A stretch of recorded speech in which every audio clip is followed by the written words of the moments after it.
ಇರಾ 165ನೇ ಶ್ಲೋಕ 165 8ನೇ ಸ್ಕಂದ 8ನೇ ಅಧ್ಯಾಯ 22ನೇ ಶ್ಲೋಕ.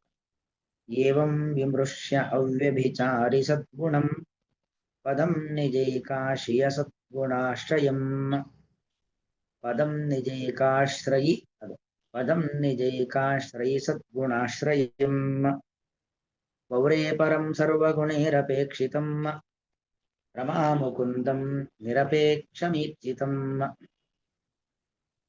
ಏವಂ ವಿಮೃಶ್ಯ ಅವ್ಯಭಿಚಾರಿ ಸದ್ಗುಣಂ ಪದಂ ನಿಜೈಕ ಆಶ್ರಯಿ ಪದಂ ನಿಜೈಕಾಶ್ರಯಿ ಸದ್ಗುಣಾಶ್ರಯಂ ವೌರೇ ಪರಂ ಸರ್ವಗುಣೈಃ ಅಪೇಕ್ಷಿತಂ ಅಪೇಕ್ಷಿತಂ ರಮಾ ಮುಕುಂದಂ ನಿರಪೇಕ್ಷಂ ಈಪ್ಸಿತಂ.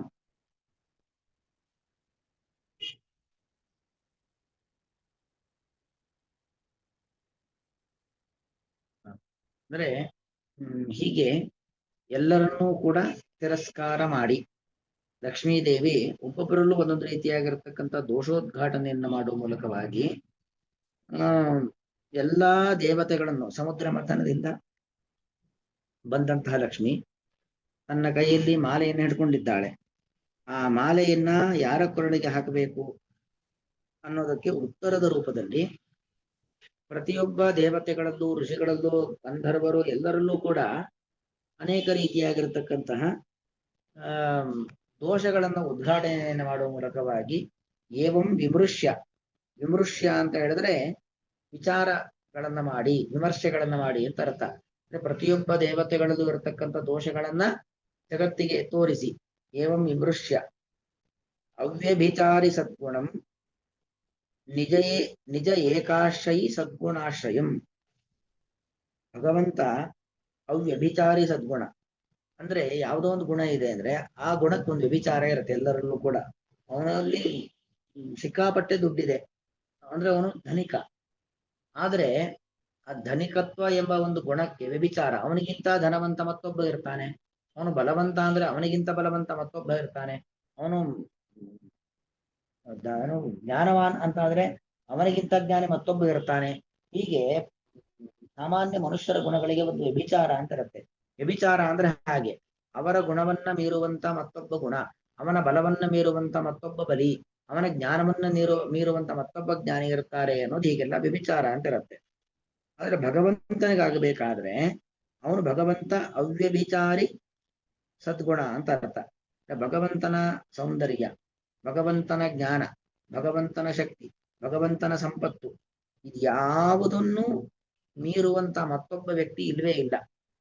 ಭಗವಂತನಲ್ಲೇ ಎಲ್ಲವೂ ಉತ್ಕೃಷ್ಟವಾಗಿದೆ ಹೊರತು ಭಗವಂತನನ್ನ ಬಿಟ್ಟು ಮತ್ತೊಬ್ಬರಲ್ಲಿ ಯಾರಲ್ಲೂ ಕೂಡ ಭಗವಂತನಷ್ಟೇ ಗುಣಗಳಾಗ್ಲಿ ಅಥವಾ ಭಗವಂತನನ್ನ ಮೀರಿಸುವ ಗುಣಗಳಾಗ್ಲಿ ಅದು ಯಾರಲ್ಲೂ ಕೂಡ ಇಲ್ಲ. ಹಾಗಾಗಿ ಭಗವಂತ ಅವನು ಅವ್ಯಭಿಚಾರಿ ಸದ್ಗುಣ, ವ್ಯಭಿಚಾರವಿಲ್ಲದ ಗುಣಗಳ ಸಮುದಾಯಕ್ಕೆ ಆಶ್ರಯನಾದವನು ಅಂತ ಅರ್ಥ. ಅಂದ್ರೆ ಅವನ ಗುಣಗಳನ್ನ ಮೀರ್ತಕ್ಕಂಥ ಗುಣ ಮತ್ತಾರಲ್ಲೂ ಕೂಡ ಇಲ್ಲ. ಭಗವಂತ ಅಂದ್ರೆ ಅಷ್ಟು ಗುಣಸಂಪತ್ ಭರಿತವಾಗಿರ್ತಕ್ಕಂಥ ವ್ಯಕ್ತಿ.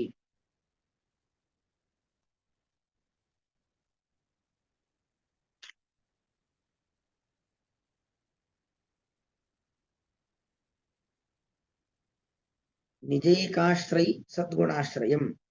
ನಿಜ ಏಕಾಶ್ರಯಿ ಅಂದ್ರೆ ಭಗವಂತ ಅವನು ಎಲ್ಲರಿಗೂ ಆಶ್ರಯ. ಭಗವಂತ ಎಲ್ಲರಿಗೂ ಆಶ್ರಯ. ಭಗವಂತ ಯಾರನ್ನ ಆಶ್ರಯಿಸಿಕೊಂಡಿದ್ದಾನೆ? ನಾವೆಲ್ಲರೂ ಇರ್ಲಿಕ್ಕೆ ದೇವರ ಆಶ್ರಯ. ದೇವರಿರ್ಲಿಕ್ಕೆ ಯಾರ ಕಾರಣ ಅಂತ ಹೇಳಿದ್ರೆ ಯಾರು ಕೂಡ ಇಲ್ಲ. ನಿಜ ಏಕಾಶ್ರಯಿ ಅಂದ್ರೆ ಭಗವಂತ ಅವನಿಗವನೇ ಆಶ್ರಯ, ಅವನಿಗವನೇ ಆಧಾರ ಹೊರತು ಮತ್ಯಾರು ಬೇರೆ ವ್ಯಕ್ತಿಯವರಿಗೆ ಭಗವಂತನಿಗೆ ಆಶ್ರಯ ಇಲ್ಲ. ಸದ್ಗುಣಾಶ್ರಯ. ಭಗವಂತನಲ್ಲಿ ಎಲ್ಲರೂ ಸಾಮಾನ್ಯ ಹೇಗೆ ಅಂದ್ರೆ ಒಂದು ಗುಣ ಇದ್ರೆ ಇನ್ನೊಂದಿನ ದುರ್ಗುಣ ಇರುತ್ತೆ, ಒಂದು ಒಳ್ಳೆ ಗುಣ ಇದೆ ಆದ್ರೆ ಇದೊಂದು ಕೆಟ್ಟ ಗುಣ ಅಂತ ಇರುತ್ತೆ. ಆದ್ರೆ ಭಗವಂತನಾಗಲ್ಲ, ಸದ್ಗುಣಾಶ್ರಯ. ಕೇವಲ ಸದ್ಗುಣಗಳಿಗೆ ಮಾತ್ರ ಭಗವಂತ ಆಶ್ರಯನಾಗಿರ್ತಕ್ಕಂಥವನು. ಅಂತಹ ಸರ್ವ ಗುಣೈ ಅಪೇಕ್ಷಿತಂ ಸಕಲ ಗುಣಗಳಿಂದಾಗಿ ಯುಕ್ತನಾಗುವನು ಭಗವಂತ. ಇಂತಹ ಗುಣ ಆ ದೇವರಲ್ಲಿ ಇಲ್ಲ ಅಂತಿಲ್ಲ. ಸಕಲ ಗುಣಗಳಿಂದ ಯುಕ್ತನಾಗಿರ್ತಕ್ಕ ಭಗವಂತ. ನಿರಪೇಕ್ಷಂ ಅಂದ್ರೆ ಇನ್ನು ಭಗವಂತನಿಗೆ ಯಾವುದರ ಅಪೇಕ್ಷೆಯೂ ಇಲ್ಲ. ದೇವರಿಗೆ ಯಾವ ಸಂಪತ್ತು, ಯಾವ ಸುಖ, ಏನರ ಅಪೇಕ್ಷೆಯೂ ಇಲ್ಲ. ನಿರಪೇಕ್ಷೆಯ. ಆದ್ರೆ ಲಕ್ಷ್ಮೀ ದೇವಿಗೆ ಅವನು ಈಪ್ಸಿತ. ಲಕ್ಷ್ಮಿಗೆ ಅತ್ಯಂತ ಪ್ರಿಯನಾದವನು. ಈಪ್ಸಿತ, ನನಗೆ ಈಪ್ಸಿತ, ನನಗೆ ದೇವರು ಬೇಕು. ಲಕ್ಷ್ಮಿ ಹೇಳ್ತಕ್ಕಂಥ ಮಾತು ಮಮ ಈಪ್ಸಿತಂ, ನನಗೆ ಅತ್ಯಂತ ಇಷ್ಟನಾದವನು ಭಗವಂತ. ಆದ್ರೆ ಭಗವಂತ ಅವನು ನಿರಪೇಕ್ಷಿತ. ಅವನಿಗೆ ಯಾವ ಅಪೇಕ್ಷೆಗಳು ಕೂಡ ಇಲ್ಲ. ಅವನಿಗೆ ಯಾರಿಂದ ಏನು ಕೂಡ ಆಗಬೇಕಾಗಿಲ್ಲ. ಭಗವಂತ ನಿರಪೇಕ್ಷಿತನಾದವನು, ಎಲ್ಲರಿಗೂ ಇಷ್ಟನಾದವನು, ಎಲ್ಲರಿಗೂ ಇಷ್ಟನಾದವನು. ಈಪ್ಸಿತ ನನಗೆ ಮಾತ್ರ ಅಲ್ಲ, ಎಲ್ಲ ಭಗವಂತನ ಭಕ್ತರಿಗೆ ಭಗವಂತ ಇಷ್ಟ.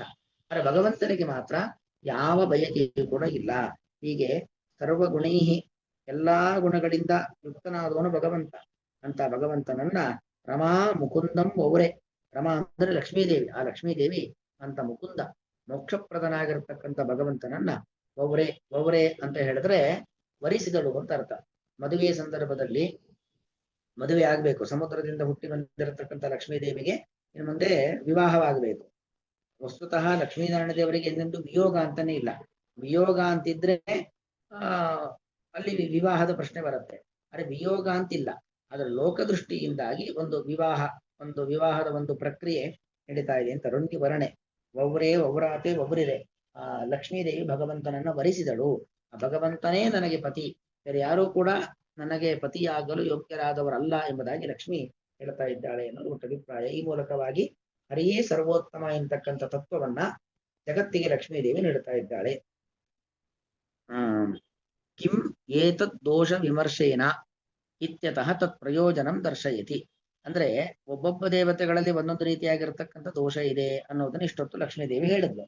ಅದನ್ನ ಇಲ್ಲಿ ಉಲ್ಲೇಖ ಮಾಡಿದ್ರು.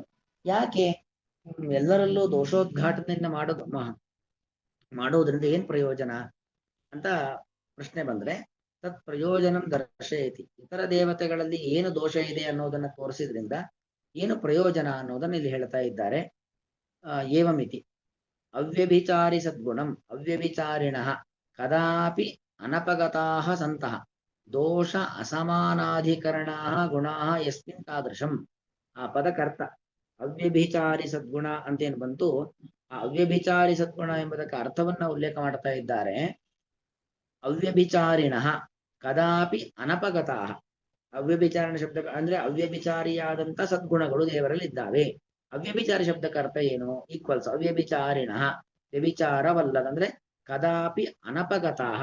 ಅಂದ್ರೆ ಈಗ ಇಂಥ ಒಂದು ಗುಣ ಇದೆ, ಆಮೇಲೆ ಅದಿರೋದಿಲ್ಲ. ಅಥವಾ ಇವನಿಗಿಂತ ದೊಡ್ಡವನು ಬಂದ್ರೆ ಅವನಲ್ಲಿ ಅವನಿಗಿಂತ ಕಡಿಮೆನೆ, ಆತರ ಹೇಳಲಿಕ್ಕೆ ಆಗೋದಿಲ್ಲ. ಕದಾಪಿ ಅನಪಗತಃ, ಎಂದೆಂದೂ ಹೋಗದಂತಹ ಅಂತ ಅರ್ಥ. ಯಾವಾಗ್ಲೂ ಭಗವಂತನಲ್ಲಿ ಎಲ್ಲಾ ಗುಣಗಳು ಇದ್ದೇ ಇರತ್ತೆ ಹೊರತು ಆ ಗುಣಗಳು ನಾಶವಾಯಿತು ಮಾಯವಾಯಿತು ಅಂತಿಲ್ವೇ ಇಲ್ಲ. ಕದಾಪಿ ಅನಪಗತಃ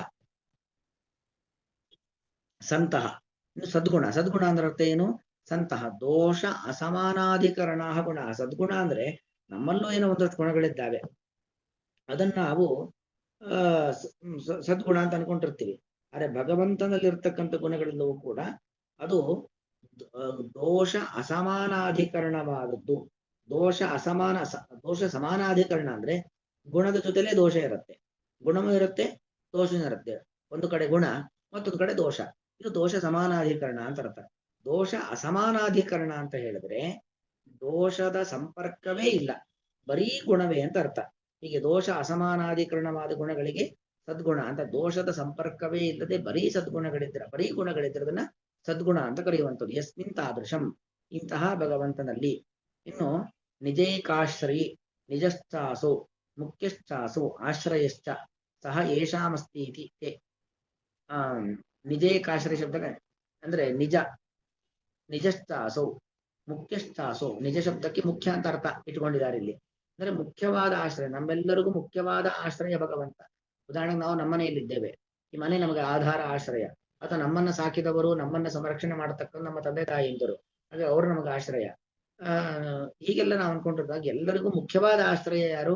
ಭಗವಂತ. ಸಹ ಯೇಷಾಮಸ್ತಿ ಸಂತ. ಇನ್ನು ಸದ್ಗುಣ ಸಂತಹ ಗುಣ ಯೇಷಾಂತೆ ನಿಜೈಕ ಆಶ್ರಯಿಣಶ್ಚತೆ ಸದ್ಗುಣಾಶ್ಚ. ಭಕ್ತ ತೇಷಾಂ ಆಶ್ರಯಭೂತಂ ವಸ್ತು ವಿಮೃಶ್ಯ ಅಂದ್ರೆ ಭಗವಂತನ ಗುಣಗಳು ಭಗವಂತನ ತನ್ನೊಬ್ಬನನ್ನೇ ಮುಖ್ಯವಾದ ಆಶ್ರಯ ಅಂದ್ರೆ ನೋಡಿ ನಿಜೇಕಾಶ್ರಯಿ ಸದ್ಗುಣ ಇದು ಹೇಗ ಇಲ್ಲಿ ಅಂತ ಕೊಟ್ಟಿದ್ದಾರೆ ಅಂದ್ರೆ ಇವರು ವಿಷ್ಣು ತೀರ್ಥರು ನಿಜೇಕಾಶ್ರಯಿ ಸದ್ಗುಣಾಶ್ರಯ ಅದು ಒಂದೇ ಶಬ್ದ ತಗೊಂಡಿದ್ದಾರೆ ನಿಜೇಕಾಶ್ರಯಿ ಸದ್ಗುಣಾಶ್ರಯಂ ಅಂತ ಅರ್ಥ ಅಂದ್ರೆ ಭಕ್ತರಲ್ಲಿ ಒಂದು ಗುಣ ಇದೆ ಭಕ್ತರಲ್ಲಿ ಇರತಕ್ಕಂತ ಒಂದು ಗುಣ ಕೃಷ್ಣ ಗೀತೆಯಲ್ಲಿ ಹೇಳ್ತಾನಲ್ಲ ಅನನ್ಯಚೇತಾಹ ಸತತಂ ಅಂದ್ರೆ ದೇವರೇ ಸರ್ವೋತ್ತಮ ದೇವರನ್ನ ಬಿಟ್ಟು ಬೇರೆ ಎಲ್ಲೂ ಮನಸ್ಸು ಹೋಗೋದೇ ಇಲ್ಲ ದೇವರಲ್ಲಿ ಮಾತ್ರ ಸಂಪೂರ್ಣವಾಗಿ ಕೇಂದ್ರೀಕೃತವಾಗುವಿಕೆ ಅಂತ ಅರ್ಥ ಹಾಗೆ ಆ ಭಗವಂತ ಅವನೊಬ್ಬನೇ ನಮಗೆ ಮುಖ್ಯವಾಗಿರತಕ್ಕಂಥ ಆಶ್ರಯ ಅವನೇ ನಮ್ಮನ್ನ ಸಲಹುವವನು ಎಂಬತಕ್ಕಂಥ ಒಂದು ಗುಣವನ್ನ ಹೊಂದಿದ್ದಾರೆ ಭಕ್ತರು ಅದು ದೊಡ್ಡ ಸದ್ಗುಣ ನಿಜೇಕಾಶ್ರಯಿ ಸದ್ಗುಣಂ ಭಗವಂತನೇ ನಮ್ಮೆಲ್ಲರ ಆಶ್ರಯ ಎಂಬ ಒಂದು ಸದ್ಗುಣ ಉತ್ತಮವಾದ ಗುಣವನ್ನು ಹೊಂದಿರತಕ್ಕಂಥ ಭಕ್ತರೇನಿದ್ದಾರೆ ಅವರೆಲ್ಲರೂ ನಿಜೈಕ ಆಶ್ರಯಿಗಳು ಅದೊಂದು ಸದ್ಗುಣ ಅಂತ ಸದ್ಗುಣ ಭರಿತರಾಗಿರ್ತಕ್ಕಂಥ ಭಕ್ತರಿದ್ದಾರಲ್ಲ ಅವರಿಗೆ ಆಶ್ರಯನಾದವನು ಭಗವಂತ ಅದನ್ನೇ ಅಲ್ಲಿ ವಿಗ್ರಹವಾಕ್ಯ ನೋಡಿ ನಿಜಶ್ಚಾಸು ಮುಖ್ಯಶ್ಚಾಸು ಆಶ್ರಯಶ್ಚ ನಮಗೆ ಮುಖ್ಯವಾದ ಆಶ್ರಯ ಭಗವಂತ ಸಹ ಯೇಷಾಮಸ್ತಿ ಅವನು ಯಾರಲ್ಲಿ ನೆಲೆ ನಿಂತಿದ್ದಾನೆ ಸಂತಹ ಗುಣಾಹ ಯೇಷಾಂತೆ ನಿಜೇಕಾಶ್ರಯಿಣಶ್ಚ ಸದ್ಗುಣಾಶ್ಚ ಅಂದ್ರೆ ಭಗವಂತನೇ ನಮಗೆ ಆಶ್ರಯ ಎಂಬತಕ್ಕಂಥ ಒಂದು ಗುಣ ಯಾರಿಗಿದೆ ಭಕ್ತರಿಗೆ ತೇಷಾಂ ಆಶ್ರಯಭೂತಂ ಅಂತ ಭಕ್ತರಿಗೆ ಆಶ್ರಯನಾದ ಭಗವಂತ ಅಂತಹ ವಸ್ತು ಇಂತಹ ಭಗವಂತನೇ ಸರ್ವೋತ್ತಮ ಅಂತ ವಿಮರ್ಶೆ ವಿಚಾರವನ್ನ ಮಾಡಿ ಏವಂ ವಿಮರ್ಶನೆ ಕೃತೆ ಸತಿ ಈ ತರ ಲಕ್ಷ್ಮೀದೇವಿ ವಿಚಾರವನ್ನ ಮಾಡಿದಾಗ ಯಥಾ ಮನಸಾ ಈಪ್ಸಿತಂ ತಥೈವ ವಿದ್ಯಮಾನಂ ಮುಕುಂದಂ ಅಂದ್ರೆ ಭಗವಂತ ಲಕ್ಷ್ಮಿ ನನಗೆ ದೋಷದ ಯಾಕೆಂದ್ರೆ ಅವಳು ಅಪ್ರಾಕೃತಳಾದರಿಂದಾಗಿ ನನಗೂ ಅಪ್ರಾಕೃತನೇ ಪತಿಯಾಗಿ ಬರಬೇಕು ಪ್ರಾಕೃತವಾದಂತ ಗುಣ ಇದ್ದವರು ನನಗೆ ಯಾರು ಕೂಡ ಬೇಕಿಲ್ಲ ಅನ್ನೋದು ಲಕ್ಷ್ಮೀದೇವಿ ಹೇಳಿದ್ರು ಹಾಗಾಗಿ ಏವಂ ವಿಮರ್ಶನೆ ಕೃತೆ ಸತಿ ಯಥಾ ಮನಸಾ ಇಪ್ಸಿತಂ ಅವಳ ಮನಸ್ಸಿನ ಏನ್ ಬಯಕೆ ಇತ್ತು ತಥೈವ ವಿದ್ಯಮಾನಂ ಅದೇ ತರ ಅವಳ ಮನಸ್ಸಿನ ಬಯಕೆಯಂತೆ ಇರತಕ್ಕಂಥ ಮುಕುಂದ ಅಂದ್ರೆ ಮುಕ್ತಿಪ್ರದಂ ಎಲ್ಲರಿಗೂ ಮೋಕ್ಷವನ್ನು ಕೊಡುವಂತಹ ಅತಏವ ಪರಂ ಮುಕ್ತಿಯನ್ನು ಕೊಡುವ ಸಾಮರ್ಥ್ಯ ಯಾರಿಗೂ ಇಲ್ಲ ಭಗವಂತನಿಗೆ ಮಾತ್ರ ಇರುವಂತವಾಗಿ ಮುಕುಂದ ಮೋಕ್ಷವನ್ನ ಕೊಡ್ತಾನೆ ಅಂದ್ರೆ ಅವನು ಸರ್ವೋತ್ತಮ ಅಂತ ಅರ್ಥ ಹಾಗಾಗಿ ಅತಏವ ಪರಮ ಸರ್ವೋತ್ತಮ ಎಲ್ಲರಿಗಂತೂ ಉತ್ತಮನಾದಂತಹ ಹರಿಮೇವ ಸ್ವೀಕೃತವತಿ ಆ ಲಕ್ಷ್ಮೀದೇವಿ ಆ ಭಗವಂತನನ್ನೇ ನನ್ನ ಗಂಡ ಎಂಬ ಭಾವನೆಯಿಂದಾಗಿ ಸ್ವೀಕಾರ ಮಾಡಿದ್ಲು ರಮಯ ಸ್ವೀಕಾರ್ಯೇ ವಸ್ತುನಿ ತ್ರಯಂ ಅಪೇಕ್ಷಿತಂ ಇಲ್ಲಿ ನೋಡಿ ಲಕ್ಷ್ಮಿ ಇದು ನನಗೆ ಬೇಕು ಅಂತ ಬಯಸ್ಬೇಕು ಅಂತಂದ್ರೆ ಅದರಲ್ಲಿ 3 ಬೇಕಾದದ್ದು ರಮಯ ಲಕ್ಷ್ಮೀದೇವಿಯಿಂದ ಸ್ವೀಕಾರ್ಯೇ ವಸ್ತುನಿ ಸ್ವೀಕರಿಸಲ್ಪಡತಕ್ಕಂಥ ವಸ್ತುವಿನಲ್ಲಿ ತ್ರಯಂ ಅಪೇಕ್ಷಿತಂ 3 ಬೇಕಾದದ್ದು 3 ಇರ್ಬೇಕು ಏನೇನು ಸಕಲ ಗುಣಪೂರ್ಣತ್ವ ಅದು ಯಾರಲ್ಲಿರೋದು ದೇವರಲ್ಲಿ ಮಾತ್ರ ನಿರ್ದೋಷತ್ವ ದೋಷದ ಲವಲೇಶವೂ ಇರಬಾರದು ಅದಿರೋದು ಯಾರಲ್ಲಿ ದೇವರಲ್ಲಿ ಮಾತ್ರ ಇನ್ನು ಭಕ್ತ ಅನುಕಂಪಿತ್ವಂ ಭಕ್ತರ ಮೇಲೆ ಅನುಕಂಪ ಅಂದ್ರೆ ಭಗವಂತ ನಿಜೇಕಾಶ್ರಯ ಸದ್ಗುಣಾಶ್ರಯ ಭಗವಂತನೇ ಸರ್ವೋತ್ತಮ ಅಂತ ನಂಬಿರತಕ್ಕಂಥ ಭಕ್ತನ ಭಗವಂತ ಏನ್ ಮಾಡ್ತಾನೆ ಅವರಿಗೆ ಆಧಾರನಾಗಿರ್ತಾನೆ ಅವರಿಗೆ ಆಶ್ರಯನಾಗಿರ್ತಾನೆ ಅಲ್ಲಿಗೆ ಭಕ್ತರ ಮೇಲೆ ಅನುಕಂಪ ಇದೆ ಹೀಗೆ ಈ 3 ಗುಣಗಳು ಭಗವಂತನಲ್ಲಿದೆ ಪ್ರಥಮಂ ತಾವದಸ್ತಿ ಇತ್ಯಾಹ ಮೊದಲನೇ ಗುಣ ಯಾವುದದು ಸಕಲ ಗುಣ ಪೂರ್ಣತ್ವ ಸರ್ವಗುಣೈ ಅಪೇಕ್ಷಿತಂ ಸರ್ವಗುಣೈ ವಿದ್ಯಮಾನೈ ನಿಮಿತ್ತೈ ಯೋಗಿಭಿ ಅಪೇಕ್ಷಿತಂ ಎಲ್ಲಾ ಯೋಗಿಗಳು ಅಂತ ಭಗವಂತನನ್ನ ಅಪೇಕ್ಷೆ ಪಡ್ತಾರೆ ಯೋಗಿಗಳಿಂದ ಪ್ರಾರ್ಥಿಸಲ್ಪಡುವವನು ಭಗವಂತ ಇನ್ನು ಎರಡನೇ ಗುಣ ನಿರ್ದೋಷತ್ವ ನಿರಪೇಕ್ಷಿತಂ ನಿರಪೇಕ್ಷಂ ಭಗವಂತನಿಗೆ ಯಾವುದರ ಅಪೇಕ್ಷೆಯೂ ಇಲ್ಲ ಬಯಕೆ ಅನ್ನೋದೇ ದೊಡ್ಡ ದುರ್ಗುಣ ಆ ಬಯಕೆಯನ್ನ ಹಿಂಬಾಲಿಸಿಕೊಂಡು ಇರತಕ್ಕಂಥವುಗಳು ಉಳಿದ ಗುಣ ಕಾಮಯೇಶ ಕ್ರೋಧಯೇಶ ರಜೋಗುಣ ಸಮತ್ವ ಅಂತ ಕೃಷ್ಣ ಹೇಳ್ತಾನೆ ಮೊದಲು ಬಯಕೆ ಇತ್ತು ಅಂದ್ರೆ ಮುಂದೆ ಒಂದೊಂದೇ ಅದರಿಂದ ಅನೇಕ ದುರ್ಗುಣಗಳು ಹುಟ್ಟುತ್ತಾ ಹೋಗುತ್ತೆ ಅಪೇಕ್ಷೆ ಅಂದ್ರೆ ಬಯಕೆಯೇ ಇಲ್ಲ ಅಂತಂದ್ರೆ ಮತ್ತೆ ಯಾವ ದುರ್ಗುಣಗಳು ಕೂಡ ಭಗವಂತನಿಗೆ ಇರ್ಲಿಕ್ಕೆ ಸಾಧ್ಯವೇ ಇಲ್ಲ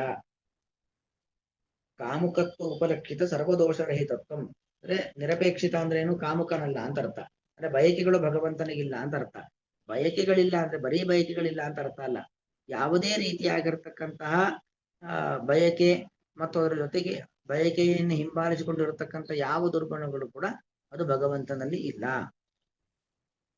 ಕಾಮುಕತ್ವ ಉಪಲಕ್ಷಿತ ಸರ್ವದೋಷರಹಿತತ್ವ ದೋಷೇಶು ತಸ್ಯೇವ ಶ್ರೇಷ್ಠತೆ ಕಂಠತಃ ಗ್ರಹಣ ಬೇರೆ ಯಾವ ದೋಷವನ್ನು ಹೇಳದೇನೆ ನಿರಪೇಕ್ಷಿತಂ ಅಪೇಕ್ಷೆ ಇಲ್ಲ, ಬಯಕೆ ಇಲ್ಲ ಅನ್ನೋದನ್ನ ಯಾಕೆ ಮೊದಲು ಹೇಳುದು ಅಂದ್ರೆ, ದೋಷಗಳಲ್ಲಿ ಅತಿ ದೊಡ್ಡ ದೋಷ ಅಂದ್ರೆ ಬಯಕೆ. ಕಾಮ ಏಷ ಕ್ರೋಧ ಏಷ ರಜೋಗುಣ ಸಮುದ್ಭವ ಅಂತ. ಹಾಗಾಗಿ ಮೊದಲು ದೊಡ್ಡ ಎಲ್ಲಾ ದೋಷಗಳಿಗೆ ಮೂಲ ಯಾವುದು? ಬಯಕೆ. ಬೇಕು ಬೇಕು ಬೇಕು ಅಂತಕ್ಕಂಥ ಬಯಕೆ. ಅದು ಇಲ್ಲ ಆದ್ಮೇಲೆ ಮೂಲವೇ ಇದ್ಮೇಲೆ ಉಳಿದ ಯಾವುದು ಕೊಡಲಿಕ್ಕೆ ಸಾಧ್ಯವಿಲ್ಲ. ತೃತೀಯಮಪಿ ಇನ್ನು ಭಕ್ತಾನುಕಂಪಿತತ್ವ, ಭಕ್ತಾನ ಮೇಲೆ ಅನುಕಂಪೆ ಇದೆ. ವಿಜಯತ ಇತ್ಯಾಹ ಮುಕುಂದಂ ಅಂದ್ರೆ ಮೂರನೇ ಗುಣವು ಕೂಡ ಇದೆ. ವಿದ್ಯತೆ ಇತ್ಯ ವಿಜಯತೆ ಅಂತ ಕಾಣುತ್ತೇವೆ. ವಿದ್ಯತೆ ಇತ್ಯಾಹ ಮೂರನೇ ಗುಣವು ಕೂಡ ಇದೆ ಭಗವಂತನಲ್ಲಿ. ಯಾವುದು ಮೂರನೇ ಗುಣ ಅಂದ್ರೆ ಭಕ್ತರ ಮೇಲೆ ಅನುಕಂಪ. ಯಾಕೆ? ಅನುಕಂಪ ಇಲ್ಲದೆ ಹೋದ್ರೆ ಭಕ್ತರಿಗೆ ಮುಕ್ತಿ ಕೊಡ್ಲಿಕ್ಕೆ ಸಾಧ್ಯವೇ ಇಲ್ಲ. ಭಗವಂತ ಎಲ್ಲಾ ಭಕ್ತರಿಗೆ ಮುಕ್ತಿ ಕೊಡ್ತಾನೆ ಅಂತ ಹೇಳಿದ್ರೆ ಭಗವಂತನಿಗೆ ಭಕ್ತರ ಮೇಲೆ ಅಷ್ಟು ಅನುಕಂಪೆ ಇದೆ ಅಂತ ಅರ್ಥ. ತದಭಾವೆ ಮಹಾಪುರುಷಾರ್ಥ ದಾನ ಅಯೋಗ. ಭಗವಂತನಲ್ಲಿ ಅನುಕಂಪೆ ಇಲ್ಲ ಅಂದ್ರೆ ಮಹಾಪುರುಷಾರ್ಥ, ದೇವರು ಕೊಡ್ತಾ ಇರೋ ಸಾಮಾನ್ಯವಾದ ಯಾವುದೊಂದು ಸಂಪತ್ತಲ್ಲ. ಮತ್ತೇನು ಕೊಡ್ತಾ ಇದ್ದಾನೆ? ಮಹಾಪುರುಷಾರ್ಥವನ್ನ, ಮೋಕ್ಷವನ್ನ ಕೊಡ್ತಾ ಇದ್ದಾನೆ. ಮೋಕ್ಷವನ್ನೇ ಕೊಡ್ತಾ ಇದ್ದಾನೆ ಅಂದ್ರೆ ಭಗವಂತ ಅವನಿಗೆ ಎಷ್ಟು ಭಕ್ತರ ಮೇಲೆ ಅನುಕಂಪೆ ಇರಬೇಕು.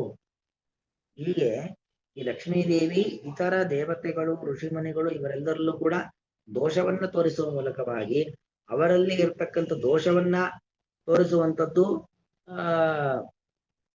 ಮುಖ್ಯ ಉದ್ದೇಶ ಅಲ್ಲ. ಯಾಕಂದ್ರೆ ಅವರೆಲ್ಲ ದೇವತೆಗಳು.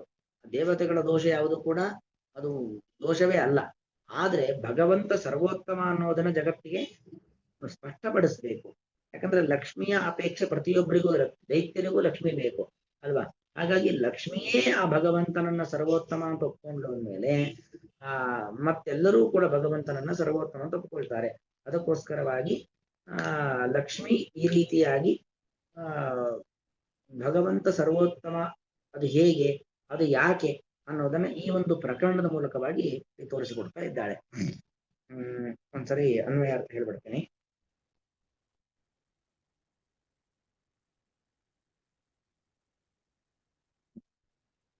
ಏವಂ ವಿಮೃಶ್ಯ, ಆ ಲಕ್ಷ್ಮೀದೇವಿಯು ಈ ರೀತಿಯಾಗಿ ವಿಚಾರವನ್ನು ಮಾಡಿ ಅವ್ಯಭಿಚಾರಿ ಸದ್ಗುಣಂ, ವ್ಯಭಿಚಾರವಿಲ್ಲದ ಅಂದ್ರೆ ದೋಷದ ಸಂಪರ್ಕವಿಲ್ಲದ ಸದ್ಗುಣಗಳಿಗೆ ಆಶ್ರಯನಾದಂತಹ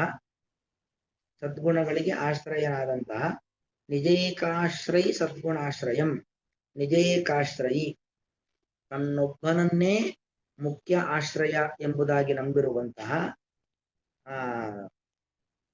ಎಂಬ ಒಂದು ಸದ್ಗುಣವನ್ನು ಹೊಂದಿರುವಂತಹ ಭಕ್ತರಿಗೆ ಆಶ್ರಯವಾದಂತಹ ಅಂದ್ರೆ ಭಗವದ್ಭಕ್ತರಿಗೆ ಆಶ್ರಯನಾದಂತಹ ಆ ಭಗವಂತನನ್ನು ಸರ್ವಗುಣೈ ಅಪೇಕ್ಷಿತಂ ಅಂದ್ರೆ ಸರ್ವಗುಣೈ ಅಪೇಕ್ಷಿತಂ, ಭಗವಂತನಲ್ಲಿ ಎಲ್ಲಾ ಗುಣ ಇದೆ.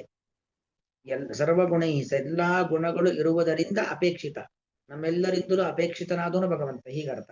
ಅಂದ್ರೆ ನಮ್ಮೆಲ್ಲರಿಗೂ ದೇವರ ಬೇಕು. ಮುಖ್ಯವಾಗಿ ಎಲ್ಲಾ ದೇವತೆಗಳಿಗೂ ಭಗವಂತ ಬೇಕು. ಅಂದ್ರೆ ಎಲ್ಲರಿಂದಲೂ ಅಪೇಕ್ಷಿತನಾದವನು. ಎಲ್ಲರೂ ಭಗವಂತ ನನಗೆ ಬೇಕು ಬೇಕು ಎಂಬುದಾಗಿ ಪ್ರಾರ್ಥಿಸಲ್ಪಡುವಂತಹ ಸರ್ವಗುಣೈ ಅಪೇಕ್ಷಿತಂ ಮತ್ತು ಈಪ್ಸಿತಂ, ನಮ್ಮೆಲ್ಲರಿಗೂ ಇಷ್ಟನಾದಂತಹ, ಮುಖ್ಯವಾಗಿ ಲಕ್ಷ್ಮೀದೇವಿಗೆ ಇಷ್ಟನಾದಂತಹ, ಆದರೆ ನಿರಪೇಕ್ಷಂ. ಆದ್ರೆ ಭಗವಂತನಿಗೆ ಯಾವ ಅಪೇಕ್ಷೆಗಳು ಕೂಡ ಇಲ್ಲ. ಹಾಗಾಗಿ ಅಪೇಕ್ಷಾರಹಿತನಾಗಿರ್ತಕ್ಕಂತಹ ಮುಕುಂದಂ ಪದಂ, ಭಗವಂತನ ಒಂದು ಸ್ಥಾನವನ್ನ ಪರಂ ಸರ್ವೋತ್ತಮನಾಗಿರುವಂತಹ ಮುಕುಂದಂ ಪದಂ, ಮುಕುಂದ ಮೋಕ್ಷಪ್ರದನಾಗಿರ್ತಕ್ಕಂಥ ಭಗವಂತನ ಪದಂ ಪಾದಕಮಲವನ್ನು ಲಕ್ಷ್ಮೀದೇವಿಯು ಅವರೇ ಆಶ್ರಯಿಸಿದಳು. ಅಂದ್ರೆ ಲಕ್ಷ್ಮಿ ಆ ಭಗವಂತನನ್ನೇ ವರಿಸಿದಳು ಹೊರತು ಭಗವಂತ ಬಿಟ್ಟು ಮತ್ತೆ ಯಾವುದನ್ನು ಅಪೇಕ್ಷೆ ಪಟ್ಟಿಲ್ಲ. ಏವಂ ವಿಮೃಶ್ಯ ಅವ್ಯಭಿಚಾರಿ ಸದ್ಗುಣಂ